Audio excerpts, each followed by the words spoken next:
My name is Darlene Damm, and I work at Singularity University, which is located down at NASA Ames Research Park in Mountain View. Some of you might have seen this big hangar when you're driving by on the 101 freeway. But we were created to help people understand exponential technologies and use them to solve our world's biggest social challenges. So we were created 10 years ago. My own background is in social change. I worked in the nonprofit sector my whole life. I was working in countries like Vietnam, Myanmar, Indonesia, and with a group called Ashoka, which focused on social change. And in 2011, I was curious about how I could use technology to do things like fundraising or mobilizing people to solve social problems. So I applied as a student to the Singularity University, not really understanding what it was about, and that I was signing up for a program where I would be required to use exponential technology to start a new company, actually.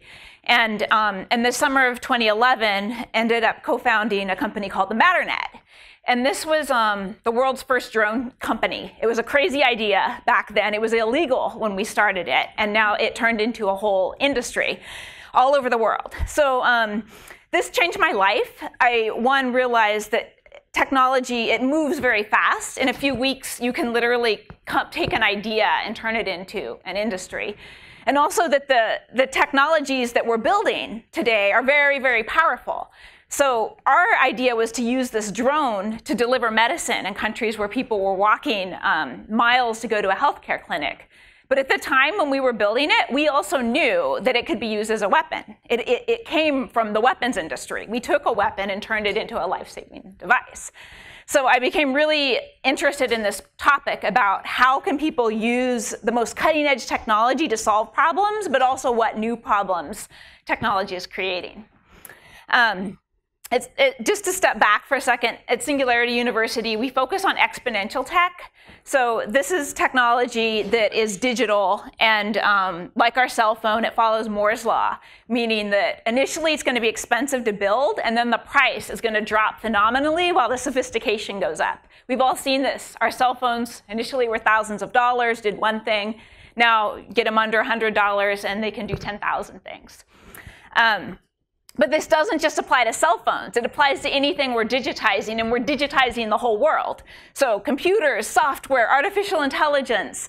Now that we've digitized our DNA, digital biology, now that we're using advanced manufacturing, nanotechnology, all of that will be digital. So that trend that the cell phone followed will follow to every single thing, every product and service that we build in the future. At Singularity, we talk about the 6 Ds. Product goes from being deceptive to disruptive.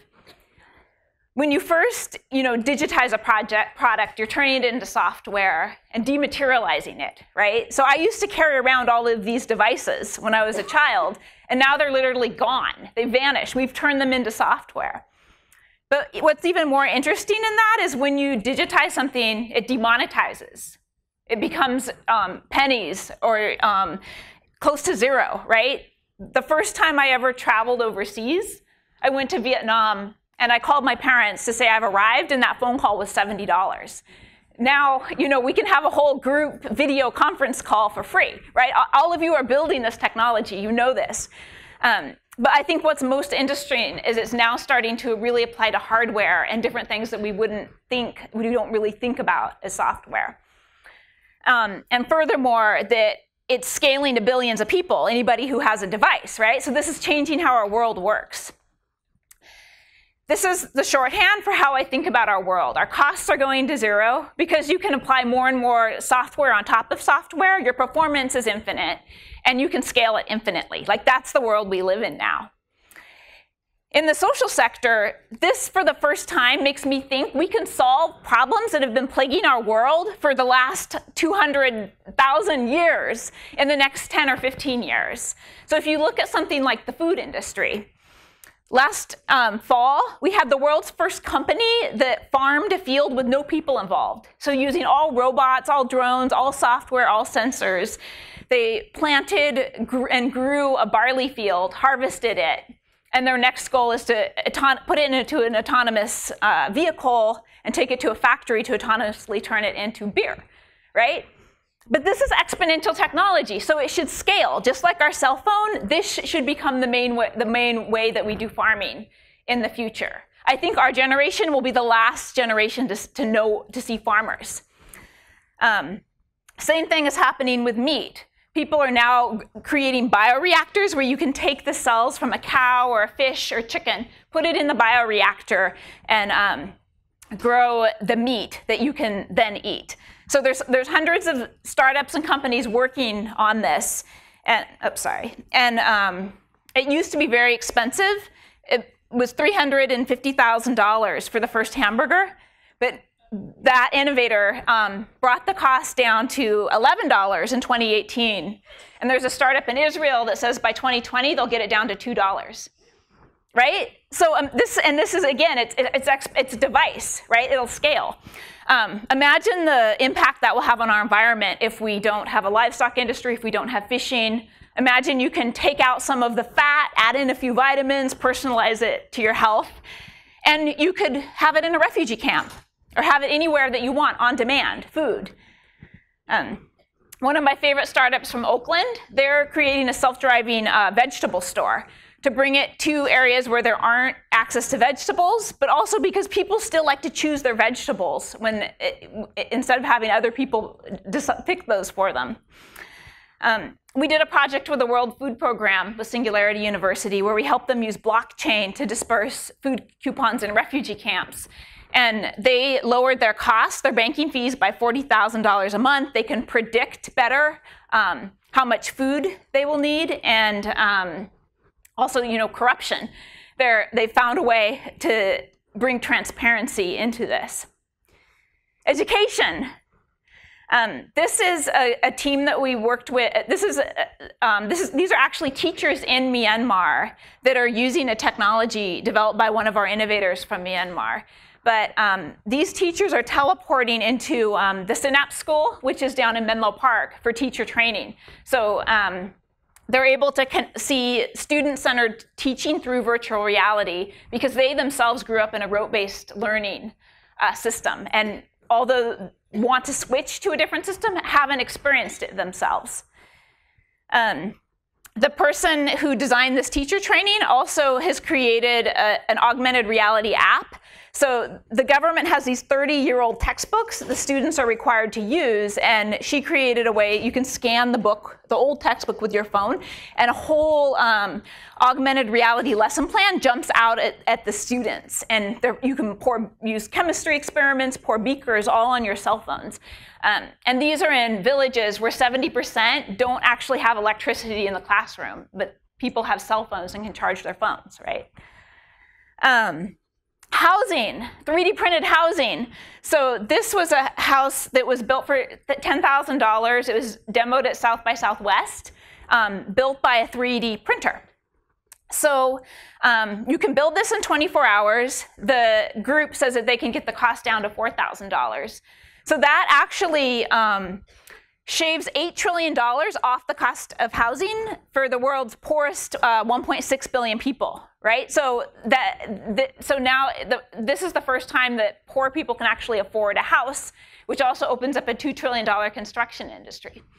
So all of this is new. It needs to be further developed. There's other people working on property rights and different things, but so much technology for the first time is really giving us the opportunity to solve these problems by changing the economics. This is a tech-infused village that an entrepreneur in East Palo Alto is building in the Netherlands, where the house grows your food, it's solar-powered, it recycles your water. The excess food, energy, and water is sold outside the village, and that money pays down your mortgage if you live there, right? So it's a house that pays you to live in it. They're using technology to create those benefits. This is just a cartoon created by Amy Kurzweil, and she's like, I'm going to live in a self-driving house, right? So just make your self-driving car a little bigger. You can have a little vertical garden, maybe one of those meat bioreactors in the back. Drives around, we're going to reach the school in 40 minutes. Wake up, we're going to reach work. The only thing holding this back is energy right now. And when we solve the energy challenge, this could be possible. If we really solve the energy challenge, why can't these be flying? And you can self-assemble cities and villages with your friends. Another technology that I'm super interested in is quantum computing. So D-Wave Systems is a quantum computing company in Canada that's running over 70 experiments with businesses right now. One of them is to untangle traffic jams in Bangkok. So they have 200,000 trucks and taxis on GPS, and they're using their quantum computer to figure out should each car go, straight, left, right, in relation to what every other truck and car is doing. And they can do that calculation in 1/10 of a second. So right now they're simulating this. They're not actually telling the cars what to do. They're just working with the data. But you can imagine when we have self-driving cars on a network, you have something like this untangling all of our traffic. If there was a disaster, a tidal wave or something, you need to evacuate people, it wouldn't be a problem. You could even personalize it, telling people, oh, you need to go over here because your kids are across town. You have a heart condition, you should go here. Quantum computing will make processing power unlimited. It's a whole new regime that's coming into our world. This is IBM's quantum computer. I think they're extremely beautiful. They actually have there's like a premium and freemium version of using it, and they said that they already have 80,000 people using their quantum computer right now. So those are the positive things about technology, right? It's giving us this power to really solve these problems we just couldn't in the past. But there's also a whole set of new questions that are emerging, ethical questions from the technology. I mentioned that I found this drone company, right? And we knew that it would be a problem. A few weeks ago, you may have saw that somebody tried to attack the leader of Venezuela with a drone on live TV and tried to blow him up. But drones are used as weapons right now. And because drones are exponential technologies, millions of people can buy them. They democratize, they're affordable, right? So how do we live in a world where everybody has access to very powerful technology? Liz Parrish, she's one of my favorite entrepreneurs. She's the first person who has taken gene therapy to reverse aging. In 2015, she did this. She knew that she wanted to create a company to work on longevity, but she knew she couldn't get it approved by the FDA. But she said, there's no reason I can't take it for myself. And so she took it herself. At the time, everyone said, you're crazy, you're going to die, this is horrible, this is the worst idea ever. 3 years later, her biomarkers show that she's reversed her age by 20 years, in some sense. And she hasn't had any side effects that we know of in the last 3 years. So now all of her critics are now on the board of her company and investors and trying to get into it, right? So, but this is the world that we live in. I think there's a 50-50 chance that if I live another 20 years, I might not die. That's huge. It's a huge change to our world. Some of you might have been following Facebook's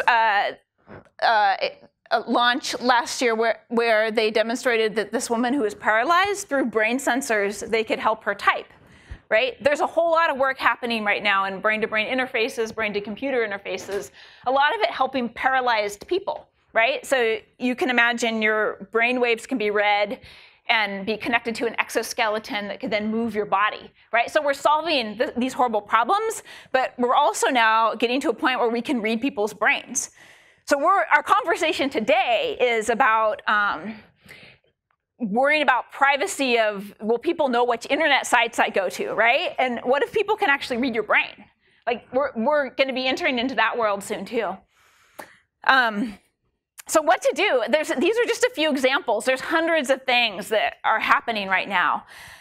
So going forward, one way that I've started to think about this is, in the past, we've been in a computer revolution, the information age, the internet era. We have these terms to talk about how we've started digitizing our world and putting computers into everything. But I think this is actually triggering a next stage, which will be the human revolution. And then we need to create a whole new field of study to understand how technology is impacting society, how it's impacting all of our economy, our governing systems, our education systems. We have to rebuild all of that, and we need to put humans at the center. Another key piece about this is, we're here at the Women in Product event, but if you really think about it, because these digital technologies can scale to billions of people, my own experience with the drone company, it was launching a product, right? But it was actually launching an industry. So what you're building today, think about it, this could be an industry in a couple years from now, whole new industry affecting billions of people. So how should I build it today? Knowing that it'll get out there into the world and change how the world works. Finally, just one other, one of my dreams would be, I talked about quantum computing earlier and how it will be such a new, powerful regime that's coming into our world. In January, I went to a quantum computing event down at Stanford, and I walked into the room, and there were probably 300 men. And I was the only woman. A couple female students came in and out.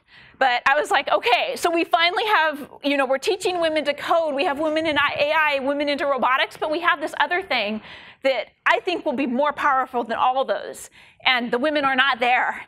So my vow to myself is to teach myself about the most cutting edge technologies, even if they seem crazy, even if they seem science fiction, even if they won't be here 30 years from now, and get involved now so that we can be bringing our values into those technologies in the future. So thank you.